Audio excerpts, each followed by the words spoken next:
मिठो mushroom curry खाने होइन त? ल आउनुहोस् यसरी बनाऊ। पहिला च्याउलाई धोएर लिएकी छु। करीको लागि मैले आवश्यक मसलाहरू तयार पारेर यसरी राखेकी छु। आलु, प्याज, टमाटर काटेर यसरी राखेकी छु। आलु काट्दा डाइस काट्नु भएमा राम्रो हुन्छ है। करी बनाउँदा कुकरमा सिटी लगाउँदा मिठो हुन्छ।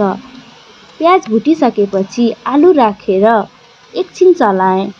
त्यसपछि च्याउ राखेर केही समय चलाएँ।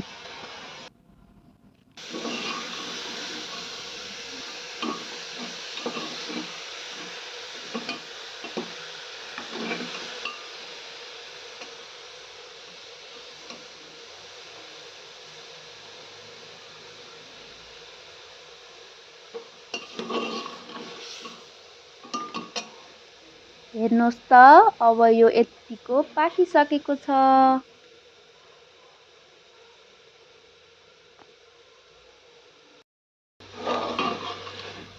आलु पाकिसकेपछि टमाटर राखेर मैले मिठो स्वादको लागि खुर्सानी, धनियाँ, जिरा, अदुवा पिसेर लिएकी छु। अब यसलाई राखेर थोरै समय पकाएँ।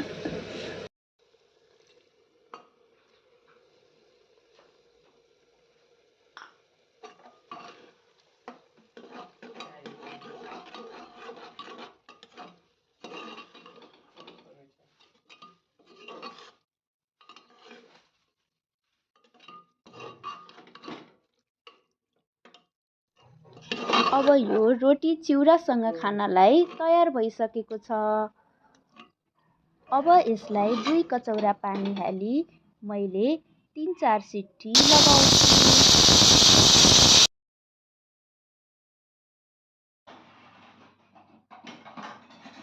सिटी लगाइसकेपछि हाम्रो मसरुम करी तयार भयो। ल हेर्नुहोस् त कस्तो राम्रो छ। अब यसलाई खाइहेरौँ है त।